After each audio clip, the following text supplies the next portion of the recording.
You're the journalist, aren't you? I gave him your letter the other day. The professor's probably read it. He received another letter this morning. I put it in his mailbox. It was a letter from the museum. Letters from the museum. They always mean trouble. Hey, maybe you could take it to him. He has trouble moving around, you know. He's an old man. You know what I mean. You want my advice? He should see a doctor. Well, that's what I think anyway. Oh, and have a care. It looks like something fell from your bag over there. Well, then have a nice day.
My friend, this old fool is overjoyed that your editor has finally decided to send you to interview me in person. As pleasant as it has been, our recent correspondence will not allow me to discuss certain subjects as freely as I would like. The subject of your special issue, the Amerzone. You must be aware that it hits very close to home to me. That mysterious land is both the source of my greatest joys and my deepest disgrace. As my old friends at the museum probably told you. But no matter what they say, I know what really happened over there in the 30s, when my companions and I ventured into the unknown wilds.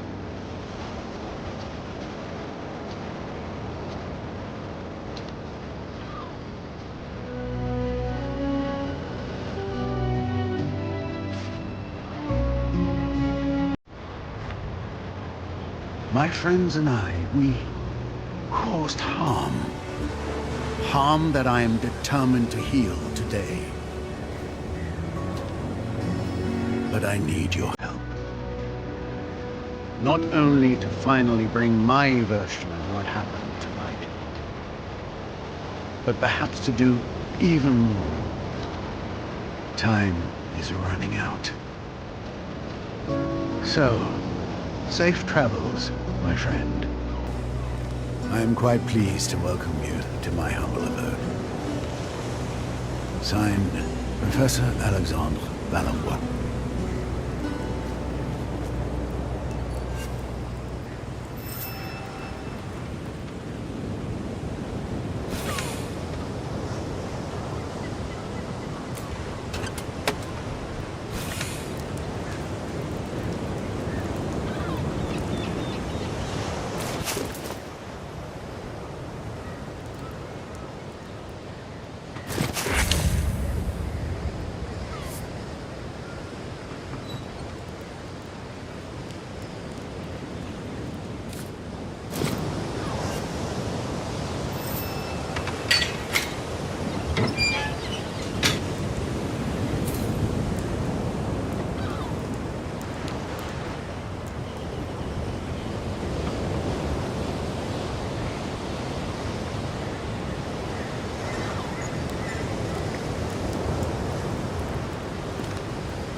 the journalist, aren't you? Come. Come.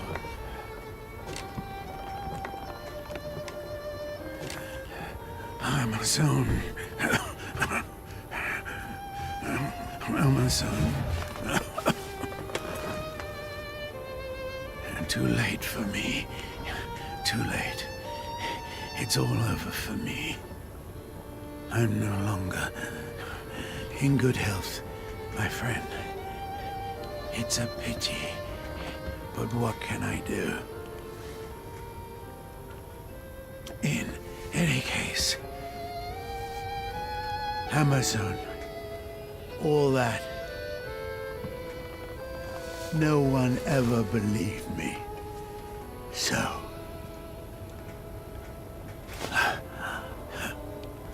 after all those years, the egg is still alive.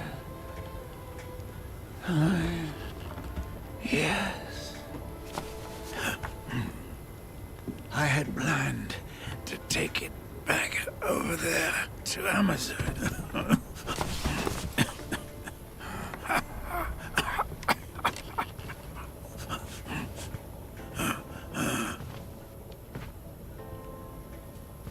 My expedition was ready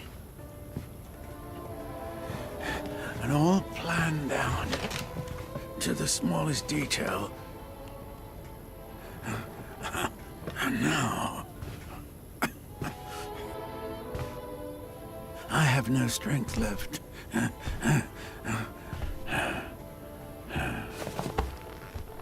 You must go for me. You must go. Take the egg back. Take the egg of the white birds back to Amerzone. I beg you, please. You will find everything you need right here in the lighthouse.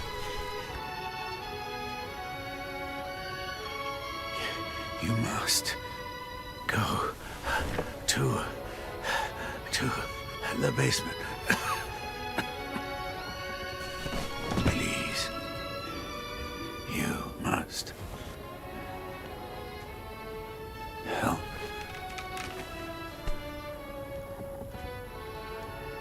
For her.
My dear friend, I am an old man in the twilight of his years. I know now that I will never have the strength to set off again to the Amerzone. My only remaining hope resides in convincing you to go in my stead, to make amends for the wrong I have done to that country over 50 years ago.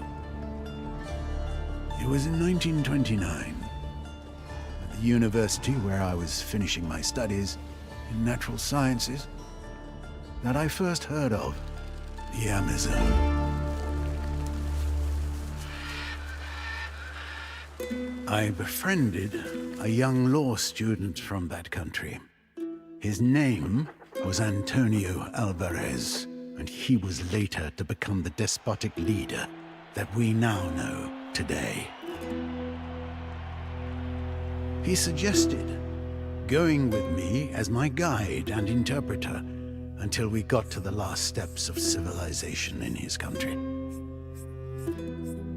A second companion was to join me, the Reverend Father David Makowski, who was burning with desire to perform mission work among the inhabitants of those regions forgotten by the Creator. We set off, therefore, one morning in June 1932 on board the Hydrofloat, a revolutionary invention of mine. Unfortunately, this first prototype had several imperfections. The mechanics of the craft failed us on the way near Shipwreck Island. A large number of sperm whales had settled there. I feared that we might have hit one of them. It was only by a miracle that we set foot on the shores of the Amerzone. But already, my friend, I realize that I am only at the beginning of this tragic story. If you want to find out about what follows, it will be waiting for you in the basement. Your next destination, should you decide to replace me for this new journey.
Amerzone is a powerful country, and the people of Amerzone are its symbol.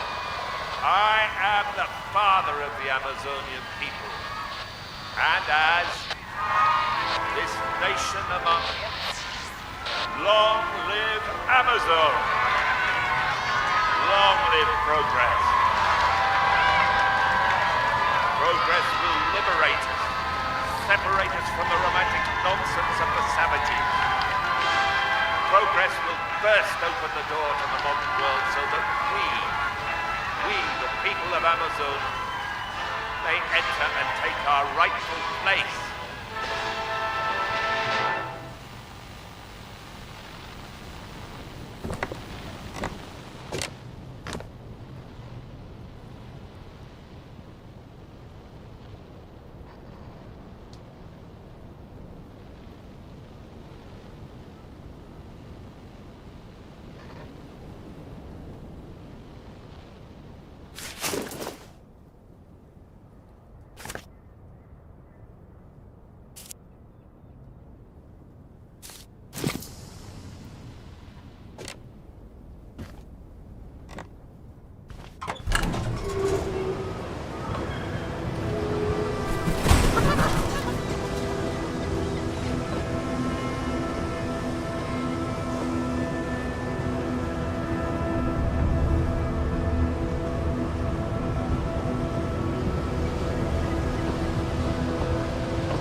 My dear friend, it's nice to see you again through these few pages.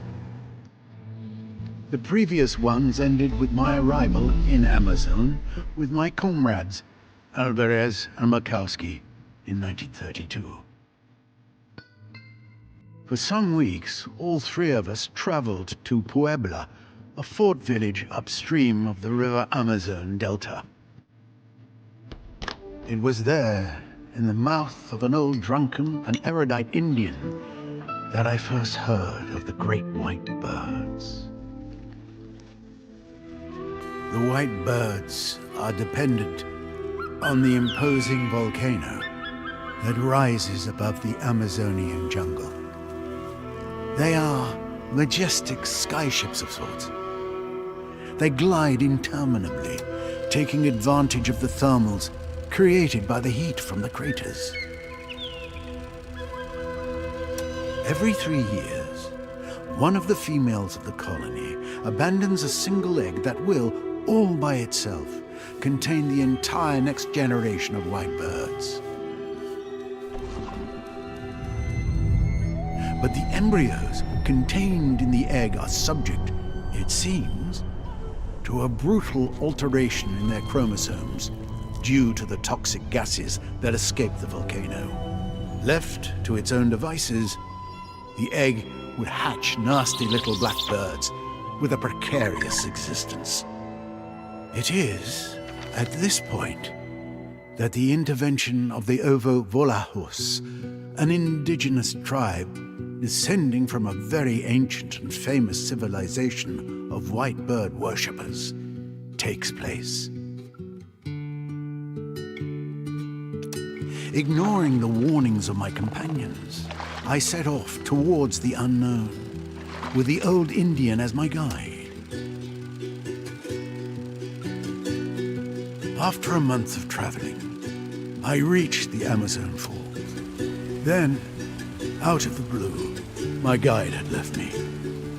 I was starving and had no more strength, totally weakened by a vicious tropical disease.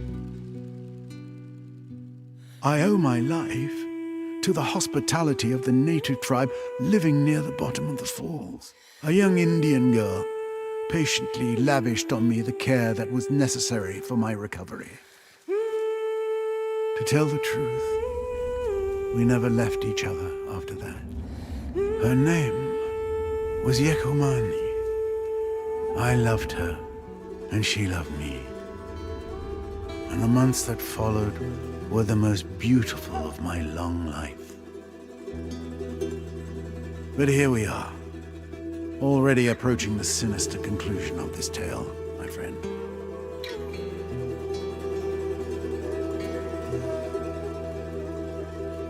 There is still time for you to turn back. But if you decide not to, the end of my story is waiting where yours will begin.